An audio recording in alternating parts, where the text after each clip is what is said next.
Livro de Lucas, capítulo 10. Vamos meditar, Meditar na palavra do Senhor, que é alimento para a nossa alma, alimento espiritual. E eu queria pregar hoje uma mensagem que ela vai ser pregada de duas partes. Deus colocou no meu coração essa mensagem e o tema é 10 sugestões para viver melhor. Parece até investimento financeiro, 10 sugestões para viver melhor. Enche assim o pulmão de ar assim, e diga 10 sugestões para viver melhor. Quem quer viver melhor aqui? Todo mundo. É ou não é? Todos nós gostamos de levar uma vida melhor. Então nós vamos ver 10 pontos. Hoje nós vamos tentar falar de 5. Eu disse aqui 10 sugestões. Eu não vou te obrigar a cumprir. Alguém pode dizer 20 sugestões para viver melhor, 30, não importa a quantidade. Mas eu coloquei 10 pontos que nós devemos despertar. E vamos ler no livro de Lucas, capítulo 10, do versículo 40 até o versículo 42. Marta agitava-se de um lado para outro, ocupada em muitos serviços. Então se aproximou de Jesus e disse: Senhor, não te importas de que minha irmã tenha deixado que eu fique a servir sozinha? Ordenou-lhe, pois, que venha ajudar-me. Respondeu-lhe o Senhor: Marta, Marta, andas inquieta e te preocupas com muitas coisas. Entretanto, pouco é necessário, ou mesmo uma só coisa. Maria, pois, escolheu a boa parte, e esta não lhe será tirada. Primeiro ponto que nós vamos ver aqui neste texto, que é a preocupação. Primeiro, não se preocupe. Você sabia que de toda atividade humana, preocupar-se é a menos produtiva? Toda atividade humana, preocupar-se é a menos produtiva. Quando você está na sua casa ou no seu trabalho, você está preocupado com alguma coisa? Você está produzindo alguma coisa? A preocupação, ela está te alimentando? Não, ela está te tirando ânimo. E aqui nós podemos ver, no livro de Lucas, capítulo 10, nós lemos o texto e vimos uma situação de duas irmãs, e Jesus estava na casa com elas. E nós podemos ver no versículo 41, respondeu-lhe o Senhor: Marta, Marta, andas inquieta e te preocupas com muitas coisas. Irmãos, nós temos que tomar cuidado, porque nós temos uma facilidade para preocuparmos com muitas coisas. Quando Jesus falou aqui que ela estava preocupada com muitas coisas, é lógico que nós entendemos pelo texto que ela estava preocupada em servir bem a Jesus. Jesus era uma visita na casa dela. Ela estava preocupada em fazer o melhor para Jesus. Mas a Bíblia nos fala que Marta, ela estava tão agitada com a preocupação que ela estava perdendo o melhor. Quando nós estamos preocupados com alguma coisa, a nossa energia, a nossa força, o nosso pensamento, ele fica focado numa situação, e aquela situação vai roubar todo o nosso tempo, vai roubar a nossa energia, vai roubar até a nossa fé. As outras coisas vão nos roubar o discernimento e a sabedoria e até mesmo a fé e a palavra de Deus. Então, a Bíblia nos fala que Marta estava de um lado para o outro. Como que vai a sua vida hoje? Será que você está assim? Sabe o que é bolinha de ping-pong? Bola de tênis? Já viu um jogo de tênis? Eu nunca fui ver um jogo profissional de tênis, mas eu vejo na televisão, está todo mundo assim.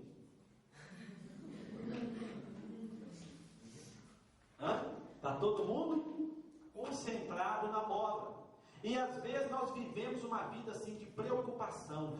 Eu estou tão preocupado porque o meu cão está caindo pelo. Tem. Eu estou tão preocupado, tão magoado. O que foi? É o padeiro, coitado. O meu padeiro bateu a carrinha. Então nós nos preocupamos com tantas coisas.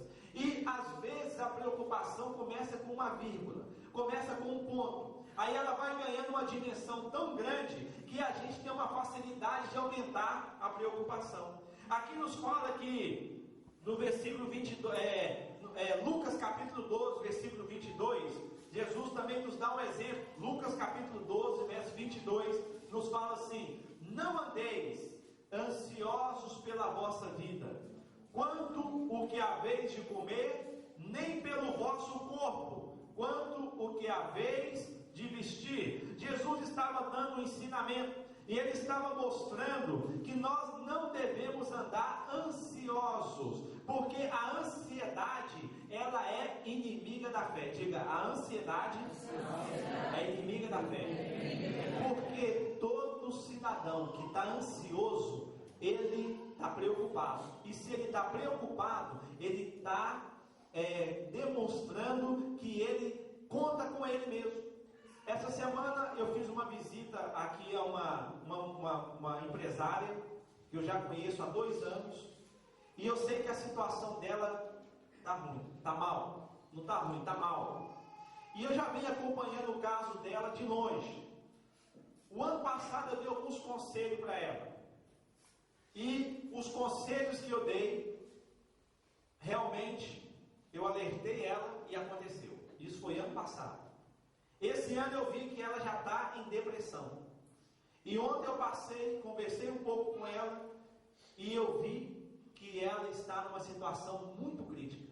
E ela fala: não tem jeito, eu não sei o que eu vou fazer, eu não vejo saída. Mas irmãos, porque a preocupação, a ansiedade, ela vai roubando a nossa força, vai roubando a nossa fé. E eu disse para ela: olha, eu sei que você tem fé, você ainda não conhece a Deus, mas eu sei que Deus pode te tirar desta situação de ansiedade.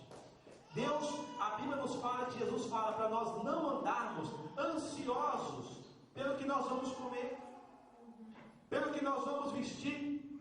Não andar ansioso, preocupe em agradar a Deus.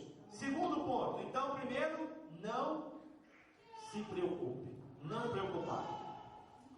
Segundo ponto, não se deixe dominar pelo medo. Não se deixe, diga comigo, não se deixe dominar pelo medo. A maior parte das coisas que nós tememos nunca acontece. Sabia disso? A maior parte das coisas que nós tememos nunca acontece.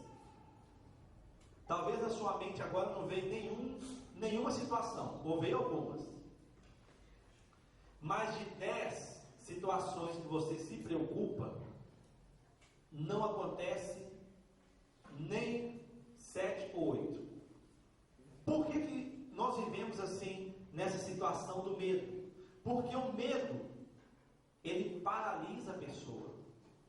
Você pode comprar uma casa linda, maravilhosa e dar para uma pessoa, e a pessoa tem muito medo de baratas, e fala: olha, a casa é nova, é bonita, mas tem muita barata, você quer viver na casa? A pessoa com medo, ela não vai receber, porque o medo paralisou a pessoa. A Bíblia nos fala, nós não vamos ler, mas só para ter referência, em Mateus capítulo 8, versículo 23 e 27, que os discípulos de Jesus, Mateus capítulo 8, verso 23 e 27, a Bíblia nos fala que os discípulos de Jesus estavam em uma situação de medo.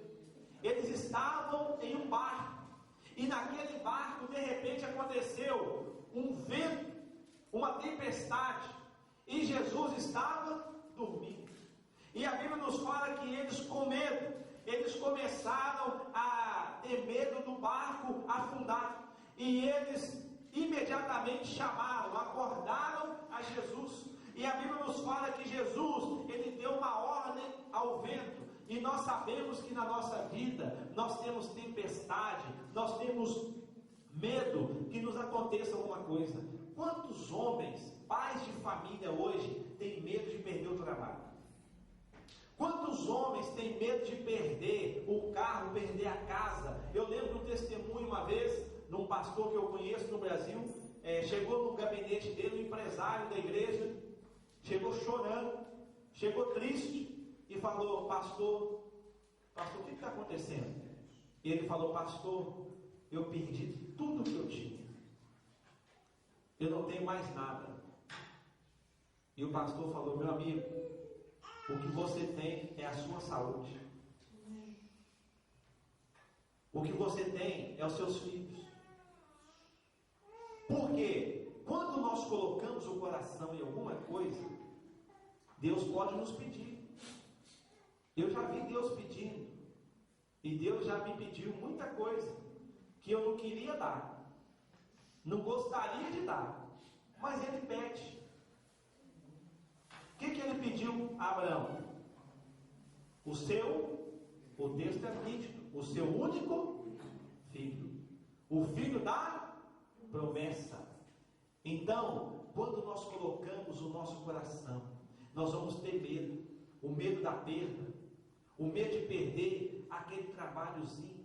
Às vezes Deus quer te dar algo melhor, mas a pessoa agarra. Já viu uma pessoa agarrando numa coisa que ela pensa: não, é Deus quem me deu. Daí eu costumo brincar, tem tanta moça agarrando um homem que não vale nada, e Deus está falando: não é esse, não, mas eu quero esse, eu amo ele. E Deus está falando: esse não tem trabalho, não, mas eu quero este porque ele é muito bonito. Beleza, não põe dinheiro na mesa. Ou vice-versa, né? Quanto o rapaz está namorando e a moça não sabe nem cozinhar uma batata. As moças aí agora que não sabem cozinhar: não, pastor, mas eu amo, eu gosto muito dela. Tá bom, meu amigo, casa. Às vezes Deus quer nos dar alguma coisa de melhor, Deus quer nos dar um trabalho melhor. Não, mas eu tenho medo porque é mais longe, eu não sei como que eu vou fazer para chegar lá. É ou não é? Eu não sei, eu não tenho dinheiro da caminhoneta, eu vou ter que sair de casa mais cedo. A pessoa tem medo. Nós estamos colocando aqui exemplos. Talvez foi te dado um cargo na empresa, uma situação melhor, a pessoa tem medo. Os discípulos estavam com Jesus, e nós estamos com Jesus, mas às vezes temos medo de avançar. Quanta gente com medo, irmãos. E o medo está tão impregnado que tem até muitos governos que estão com medo. O povo tem medo. Agora, nós que nascemos de novo, que temos Deus do nosso lado, a Bíblia fala que nós, através de Jesus, nós lançamos fora todo medo. Eu não sei qual é o medo da sua vida. Talvez não falei aqui, mas você vai falar hoje: Deus, muda, tira o medo. Terceiro ponto, esse também é um ponto importante: não guardar rancor. Diga: não guardar rancor. Ele é uma das cargas mais pesadas da vida. Não é um saco de cimento, não é carregar uma mobília de mudança, mas o rancor, que é animosidade, que é o ódio, ele é uma carga. Tem gente que está guardando o rancor da avó que morreu há 15 anos atrás. Pastor, minha avó não valia nada. A minha avó era ruim, mas ela era muito ruim. Eu lembro as maldades que ela fazia comigo, mas a mulher não valia de nada. Tem gente guardando rancor do pai. E o pior, hein? Rancor de quem está vivo do lado. Quantos irmãos estão dentro da mesma casa e não falam um com o outro? Guardou aquele rancor. A pessoa está fechada no casulo. Já viu o casulo? Aquele casulo tão fechado, aquela coisa tão feia. Mas o casulo, ele é feio. Mas quando chega o momento de despertar, né? Quando chega o momento de sair a borboleta de dentro de um casulo, não sei se vocês já viram, mas a gente vê muito no Brasil, sai aquela borboleta colorida, porque ela deu vida, ela saiu de dentro do casulo, que era algo feio, que estava fechada, aí a pessoa vai sorrir, vai ter alegria, vai ter vida. A Bíblia nos fala, em Gênesis capítulo 4, versículo 3 a 8, nos conta a história também de dois irmãos. Gênesis capítulo 4, livro de Gênesis capítulo 4, versículo de 3 a 8, aqui nos fala, vamos ler só o versículo 6. Então disse o Senhor: por que andas irado? E por que descaiu o teu semblante? Irmãos, aqui nós podemos ver que dois irmãos, um chamado Caim, estava de mágoa, com raiva, com rancor do seu irmão, e aquele casulo ficou tão fechado, mas tão fechado que ele se fechou mais ainda. Mas Deus deu um alerta para ele. A Bíblia nos fala que Deus disse para ele: então lhe disse o Senhor: por que andas irado? E por que descaiu o teu semblante? No versículo 7, se procederes bem, não é certo que serás aceito. Se todavia procederes mal, eis que o pecado jaz à porta. O teu desejo será contra ti, mas a ti cumpre dominar. Então eu quero te falar uma verdade: você pode dominar o seu rancor e o seu ódio. Você que tem Deus no seu coração. Eu vejo muita gente, muito crente, jogar cadeira para o alto, chutar a porta de casa, jogar prato na parede. Isso não é papel de filho de Deus. Ah, mas eu estava virado. Está virado? Então enfia a cabeça dentro da sanita e dá descarga. Por que ninguém faz isso quando está irado? Está irado? Vai lá na delegacia, na polícia, e dá um soco na cara do policial e fala: eu estou irado, eu estou nervoso. Não, mas chuta a porta dentro de casa, bate a porta dentro de casa, grita dentro de casa, joga a cadeira para o alto. Irmãos, a gente conhece essa situação. E depois vem falar, a Bíblia está aqui, Jesus falou: olha, cumpre a ti dominar. Ah, mas era demônio. Olha, demônio a gente sabe quando é demônio. Quando o sujeito ou a pessoa não nasceu de novo, nós sabemos que ela não nasceu de novo.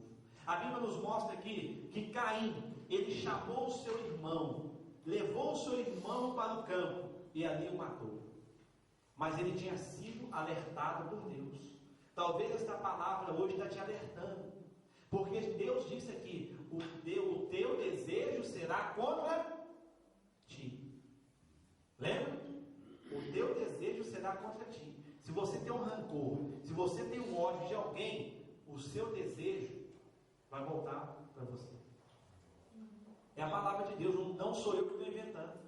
É por isso que nós temos um protetor. Amém? É por isso que nós temos um guarda. Irmãos, não adianta, nós temos que andar de acordo com a promessa de Deus, porque a promessa de Deus vai nos proteger. Amém? Então nós vamos ver agora o quarto ponto. Esse também é um ponto estratégico. Eu disse aqui 10 sugestões. Hoje nós vamos ver 5. Primeiro, não preocupar. Não se deixe dominar pelo medo. Não guarde rancor. E o quarto ponto: enfrente um problema de cada vez. Enfrentar um problema de cada vez. Seja como for, você só pode tratá-los um por um. Alguém aqui é onisciente, onipresente? Não. Você marca a hora para estar no mesmo horário em 2 lugares diferentes? Tem alguém aqui? Nem o diabo consegue estar aqui agora e depois estar ali fora. Não. Ele tem que marcar presença em algum lugar. Agora nós pegamos os problemas da vida e fazemos um um apanhado. Colocamos tudo para resolver no mesmo dia. Aí a gente fica sobrecarregado. O que a Bíblia chama de carga.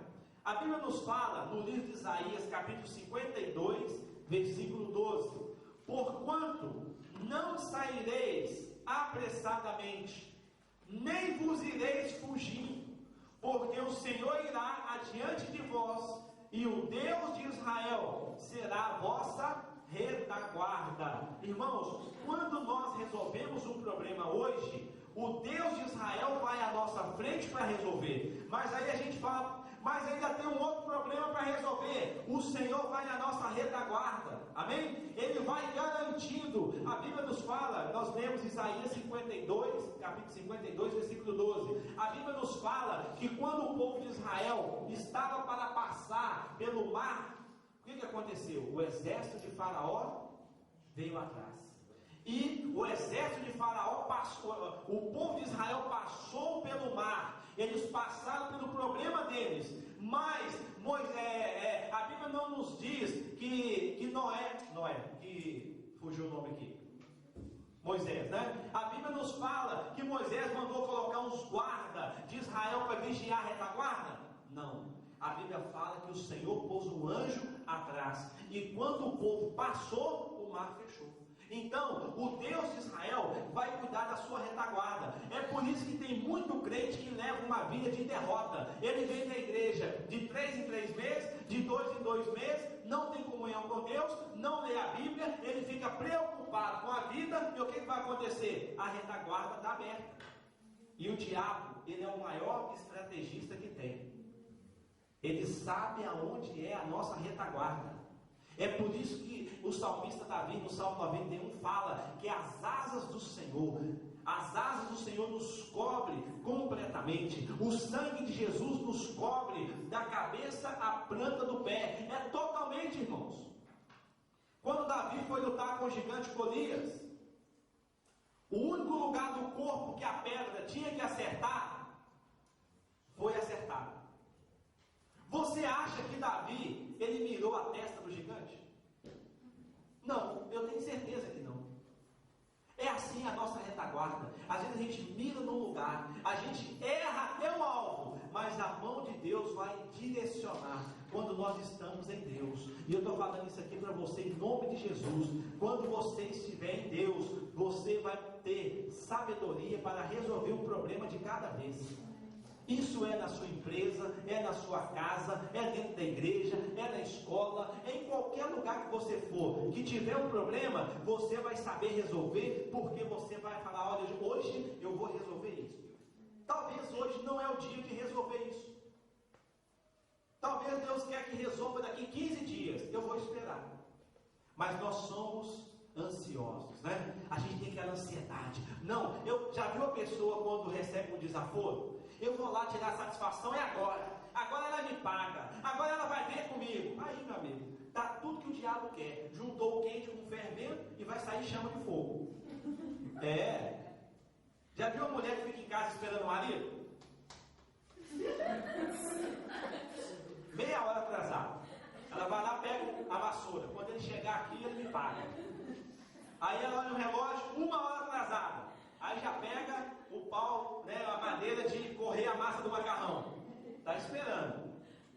1h30 de atraso. Ela já procura uma arma maior. Por quê? Está alimentando. Isso é alimentar o ódio. É um problema que tem a sua arma para ser resolvido. Você vai matar um passarinho com um tiro de canhão? Tem muita gente que leva a vida assim.